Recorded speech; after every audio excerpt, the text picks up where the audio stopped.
अब फिक्र उन करोड़ों राम भक्तों की जिनकी आस्था को उन लोगों ने चोट पहुंचाई है, जो राम मंदिर में मिले चढ़ावे की रकम और गहनों पर हाथ साफ कर गए। यह आरोप है जिसकी सच्चाई का पता लगाया जा रहा है। मामला राम मंदिर के दान से जुड़ा है, लिहाजा हंगामा मचते ही एसआईटी यानी स्पेशल इन्वेस्टिगेशन टीम ने जांच शुरू कर दी है। एसआईटी ये पता लगाएगी कि सच क्या है। अगर कोई घोटाला हुआ है तो ये रकम कितनी है। लेकिन कुछ अनसुलझे सवाल भी हैं। 1.25 साल तक करोड़ों रुपए की लूट का खेल कैसे चलता रहा? क्या चढ़ावा गबन का मामला अब तक छिपाया जा रहा था? सवाल यह भी है कि एक हफ्ते बाद भी कोई एफआईआर क्यों नहीं हुई? क्या कोई बड़ा नाम भी इसमें शामिल है? आखिर इतने गंभीर मामले में अब तक ट्रस्ट खामोश क्यों है? यह सब इल्जाम, सवाल हैं जो लगातार पूछे जा रहे हैं। वैसे एसआईटी जांच शुरू होने से पहले ही 2 करोड़ की रिकवरी हो चुकी है। फिलहाल इस मामले में 5 चेहरों का जिक्र सबसे ज्यादा है। लव कुश मिश्रा, अनुकल्प मिश्रा, रामशंकर यादव उर्फ टिन्नू, अवनीश और करुणे। खास तौर से शुरुआती 3 संदिग्धों की चर्चा इसलिए क्योंकि राम मंदिर में महज कुछ हजार की नौकरी करने वाले इन लोगों ने पिछले कुछ सालों में करोड़ों की संपत्ति बनाई, जिससे हर कोई हैरान है। 3 संदिग्ध किरदार की जानकारी आपको देते हैं, ध्यान से देखिए। ट्रस्ट कर्मचारी अनुकल्प मिश्रा नोट गिनने वाली टीम का हिस्सा था। सूत्र बताते हैं कि उसका वेतन 18 से 20 हजार रुपए, लेकिन पिछले कुछ दिनों में उसने कई जगहों पर संपत्तियां खरीदी थी। उसके खर्चे देख सब हैरान थे और इलाके में इसकी काफी चर्चा थी। अनुकल्प की तरह लवकुश मिश्रा भी नोट गिनने वाली टीम में था। करीब 6 महीने पहले ही उसे यह नौकरी मिली थी। उसके घर से करीब 10 लाख रुपए भी मिलने का दावा किया गया। तीसरे संदिग्ध किरदार का नाम है रामशंकर यादव उर्फ टिन्नू। ट्रस्ट के महासचिव चंपत राय के खास सहयोगी होने के चलते इसे काफी पावरफुल माना जाता है। कई लोग इसे चंपत राय का ड्राइवर के तौर पर भी जानते हैं। चढ़ावे को बैंक में जमा कराने का मैनेजमेंट इसी के जिम्मे था। सूत्रों के मुताबिक टिन्नू यादव के पास अयोध्या और लखनऊ में करीब 50 करोड़ रुपए की चल अचल संपत्तियां हैं। इनमें अयोध्या एयरपोर्ट के पास 70 कमरों वाला हॉस्टल है।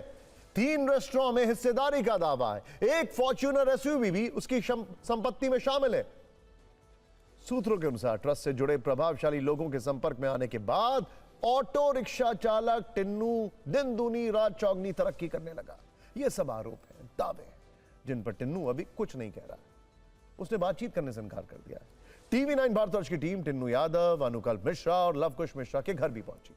अनुकल्प मिश्रा के परिवार ने बात नहीं की, लेकिन इतना जरूर बताया कि वो घर नहीं आया। कहां है पता नहीं। लवकुश मिश्रा के परिवार वालों ने माना कि कुछ दिन पहले जो लोग आए थे उन्हें घर से 10 लाख रुपए मिले। परिवार का कहना है कि 10 दिन से बेटा घर नहीं आया है। अब सवाल यह है कि जब कोई एफआईआर नहीं हुई, न पुलिस ने हिरासत में लिया है, फिर लवकुश मिश्रा और अनुकल्प मिश्रा कहां गायब हैं? हमारे रिपोर्टर्स ने ग्राउंड जीरो से आपके लिए एक रिपोर्ट भेजी है, आपको जरूर देखना चाहिए।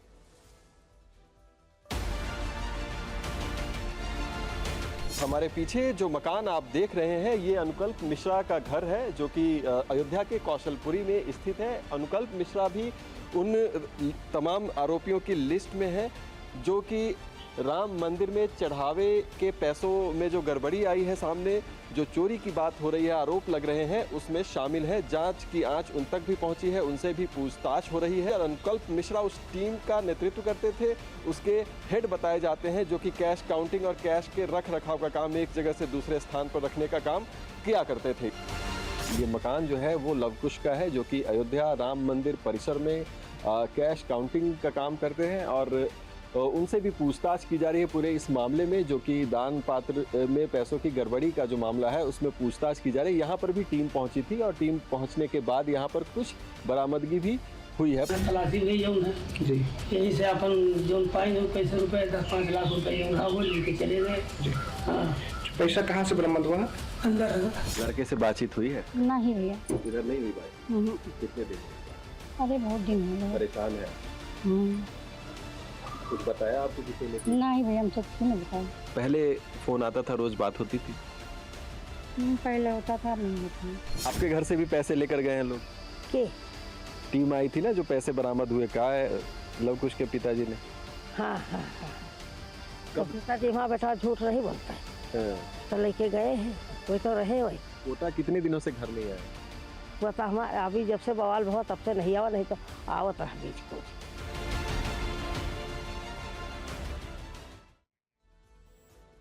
देश की आस्था के सबसे बड़े केंद्रों में से एक राम मंदिर में चढ़ावे की राशि के कथित गबन का मामला अब कई गंभीर सवाल खड़े कर रहा है। शुरुआती जांच और सूत्रों से मिली जानकारी के अनुसार चढ़ावे की रकम में हेरफेर का खेल कोई 1-2 दिन नहीं, बल्कि करीब 1.25 साल तक चलता रहा। अगर करोड़ों रुपए की गिनती और सुरक्षा के बीच ये सब होता रहा तो किसी जिम्मेदार अधिकारी, पदाधिकारी या सुरक्षाकर्मी को भनक कैसे नहीं लगी? सूत्रों का दावा है कि चढ़ावे की राशि में हेरफेर की शुरुआत 25 मार्च 2025 से हुई। इसके बाद दान पात्रों से निकलने वाली नकदी की गिनती के दौरान नियमित रूप से रकम इधर-उधर की जाती रही। मंदिर परिसर अत्याधुनिक सीसीटीवी निगरानी से लैस है और चढ़ावे की गिनती को मंदिर के सबसे संवेदनशील कार्यों में माना जाता है। इसके बावजूद कथित तौर पर करोड़ों रुपए का गबन लंबे समय तक चलता रहा। सूत्रों के मुताबिक इस मामले में शक के घेरे में चल रहे लोगों से पूछताछ में कई अहम जानकारियां मिली हैं। रुपए की बरामदगी भी इन्हीं की निशानदेही पर हुई है। कथित तौर पर इन लोगों ने चढ़ावे की रकम निकालने की बात स्वीकार भी की है। सवाल यह है कि क्या इतना बड़ा खेल सिर्फ 5 कर्मचारियों के बूते संभव था? दान राशि की गिनती के दौरान कई कर्मचारी, पदाधिकारी और सुरक्षाकर्मी भी मौजूद रहते हैं।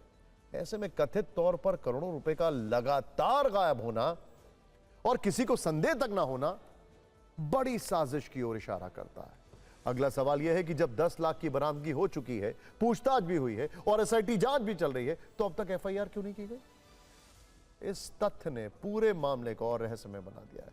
सूत्रों के मुताबिक ट्रस्ट से जुड़े कुछ प्रभावशाली लोगों की भूमिका को लेकर भी गंभीर सवाल उठ रहे हैं। हालांकि अभी तक किसी के खिलाफ कोई आधिकारिक आरोप नहीं लगाया गया।